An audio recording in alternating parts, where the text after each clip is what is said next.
सभी बच्चे ध्यान दें। आज हम मैग्नेटिक इफेक्ट ऑफ करंट पढ़ रहे हैं, जिसके अंतर्गत हम पढ़ेंगे कि magnetic field on the axis of A coil carrying current. पिछले टर्म पर हमने पढ़ा था magnetic field at the centre of a current carrying coil, और यहाँ पर है point on the axis of A coil. यहाँ ध्यान दीजिएगा, ये एक कॉइल है, सर्कुलर कॉइल है जिसका रेडियस ए है, सेंटर ओ है, और इस कॉइल में आई करंट चल रही है। और आई करंट चलने के कारण जो है इसकी एक्सिस पर प्रत्येक पॉइंट पर मैग्नेटिक फील्ड होगा। एक्सिस पर कोई पॉइंट पी है, हम पॉइंट पी पर मैग्नेटिक फील्ड ज्ञात करेंगे।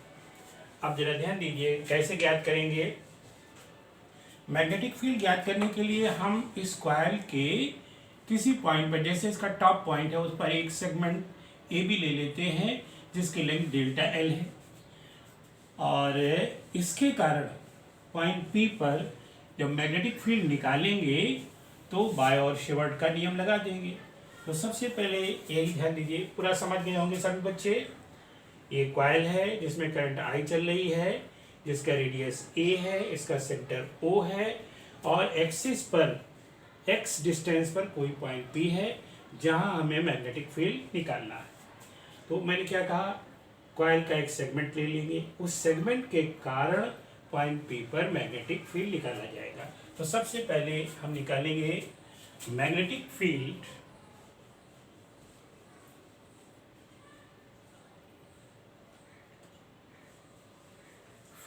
at P due to the segment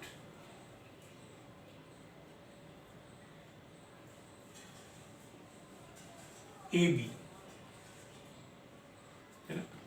bracket में डेल्टा एल, यानी length of the segment is delta L.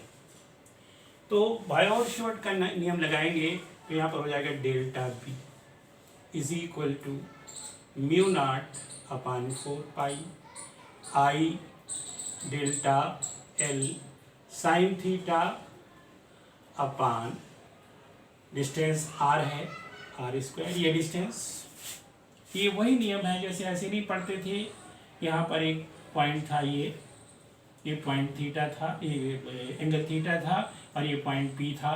फिर आप बायोट-सावर्त का नियम लगाते थे, यहाँ पर करंट आई चलती थी, और ये लेंथ आर थी। याद करिए पिछले टर्म पर आपने पढ़ा हुआ था। तो ये चीज़ इस तरह से आ जाती है। अब जरा ध्यान दीजिए, इसमें जो थीटा था वो था डिस्टेंस और सेगमेंट के बीच का कोण। यहाँ सेगमेंट देखिए, कॉइल इस तरह है और सेगमेंट इस तरह आया है, तो सेगमेंट और कॉइल के बीच में 90 डिग्री का एंगल है। तो यहाँ पर है एंगल या बट एंगल बिटवीन, अब इसका नाम लिख देते हैं बीपी, या एंगल बिटवीन सेगमेंट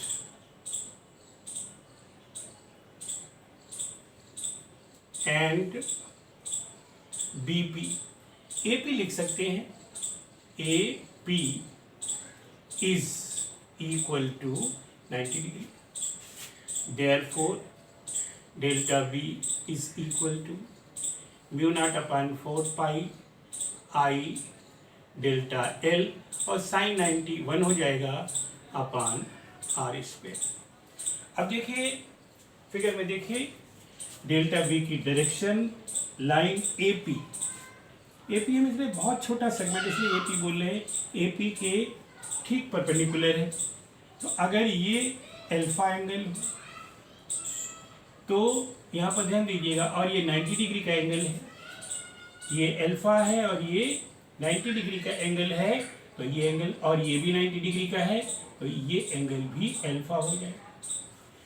सब फिर ध्यान दें, अगर ये एंगल अल्फा है और ये 90 डिग्री का है, ये इस पर 90 डिग्री का है, तो ये एंगल भी अल्फा हो जाएगा। तो अब जरा ध्यान दीजिए, यहाँ पर डेल्टा बी की डायरेक्शन ये है। अब इसको हमें सम अप करना है, यानी इसी तरह के बहुत से डेल्टा बी आएंगे जिनका ऐड करना है। तो हम क्या करते हैं, ऐसी क्रिटिकल कंडीशन में हम डेल्टा बी के हॉरिजॉन्टल एंड वर्टिकल कंपोनेंट कर देते हैं। तो सभी बच्चे ध्यान दें, इसका जो सामने देख रहे हैं वो वर्टिकल कंपोनेंट है डेल्टा बी कास थीटा और हॉरिजॉन्टल कंपोनेंट है डेल्टा बी साइन थीटा। यहाँ पर भी अगर उसका अपोजिट सेगमेंट ले लें तो उसका भी delta B dash cos alpha हो जाएगा और यहाँ पर डेल्टा बी साइन अल्फा हो जाएगा। ध्यान रखिए यहाँ पर कास थीटा नहीं है, अल्फा है सभी जगह पर। अब delta B cos alpha and delta B dash cos alpha एक दूसरे के इक्वल एंड अपोजिट, दोनों ठीक एक दूसरे के इक्वल होंगे, अपोजिट होंगे। तो ध्यान दीजिए, दो वेक्टर्स इक्वल एंड अपोजिट होते हैं तो एक दूसरे को निरस्त कर देते हैं, यानी एक दूसरे के प्रभाव को प्रभावहीन बना देते, यानी ये खत्म हो जाएंगे, नेग्लेक्ट हो जाएंगे। अब तो केवल जो ये हॉरिजॉन्टल कंपोनेंट जो मौजूदा स्थिति में है डेल्टा बी साइन अल्फा, इसी का सम हो जाएगा और जब इसका सम आएगा वही जो है इस कॉइल के कारण मैग्नेटिक फील्ड होगा। तो देखिए यहाँ पर अब जो चीज़ मैंने समझाई है वो यहाँ चाहे तो लिख सकते हैं, अगर हम लिखेंगे तो बहुत बड़ी मतलब जो है ना क्या कहें डिक्टेशन हो जाएगा, इसलिए हमने आपको समझा दिया कि जो वर्टिकल कंपोनेंट है वो कैंसिल हो जाएंगे, केवल हॉरिजॉन्टल कंपोनेंट जोड़ दिए जाएंगे। तो यहाँ ध्यान दीजिएगा, डिवाइडिंग थोड़ा सा हम लिख देते हैं, dividing delta B into horizontal and vertical component.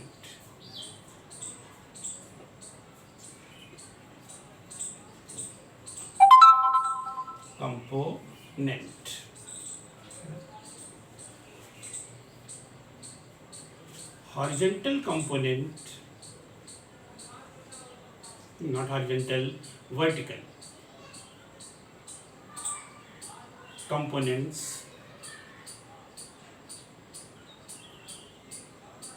cancels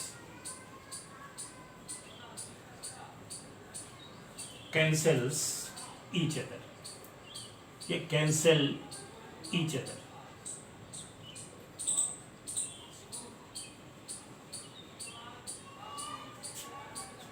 Therefore resultant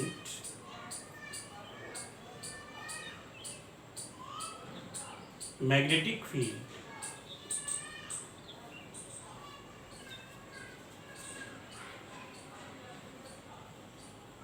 at the point P is,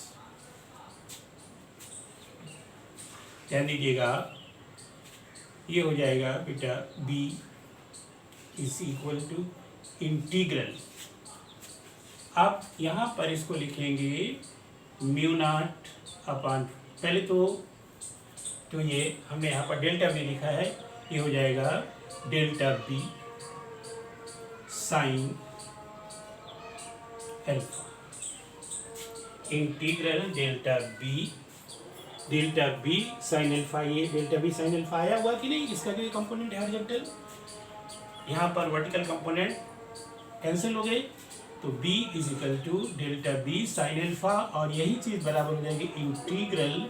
अब डेल्टा बी की जगह क्या लिख सकते हैं, इसकी जगह ये लिखेंगे mu naught upon 4 pi I D L sign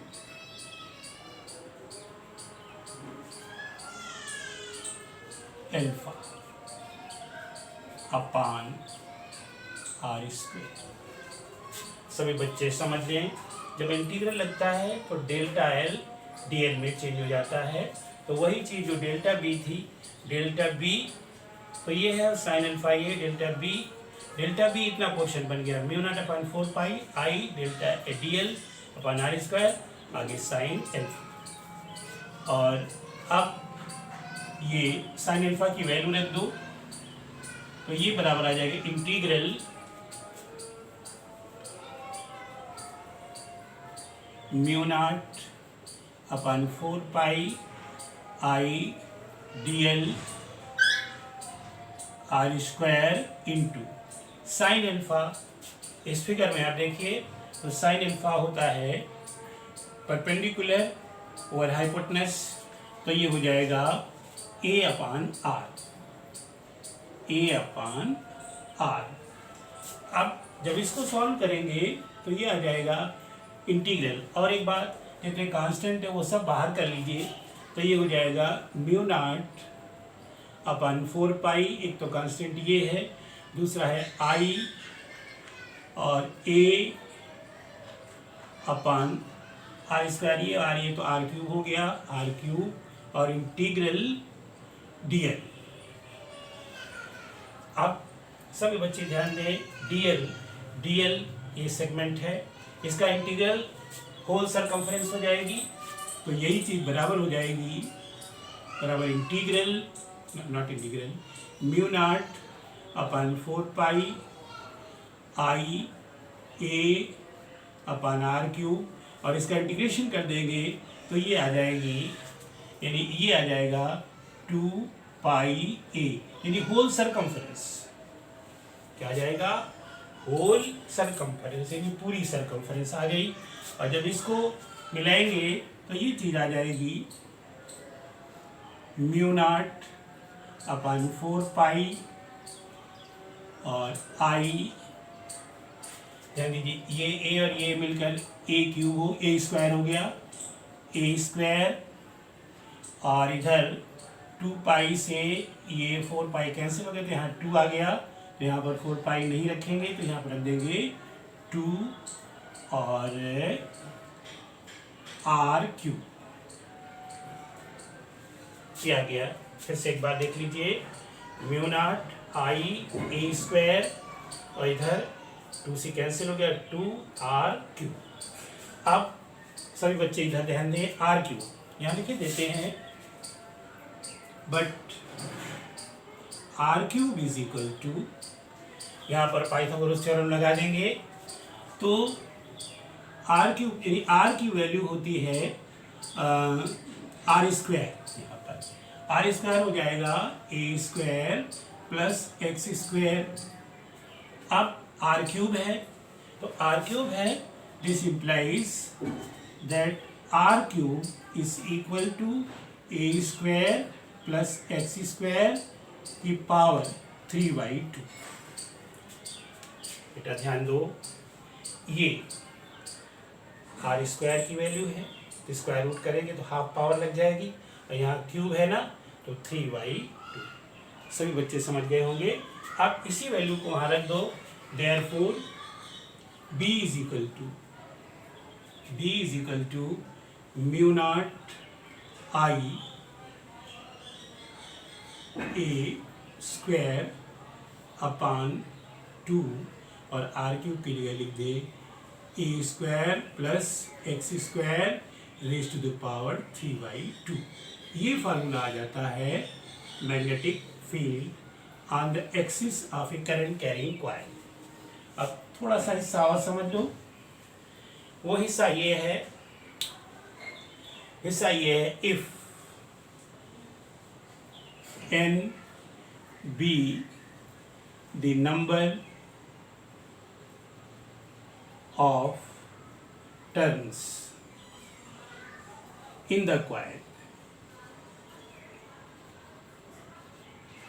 then b is equal to n times हो जाएगा इसी का, ये हो जाएगा म्यू नॉट अपन 2, यहाँ पर mu naught n I A square upon 2 and A square plus X square raise to the power 3/2। ये तब फार्मूला बनेगा जब कॉइल में चक्रों की संख्या कैपिटल N होगी। सभी बच्चे समझ गए होंगे। इस तरह से कॉइल के एक्सिस पर मैग्नेटिक फील्ड निकल आता है। सभी बच्चे समझकर याद कर लेंगे।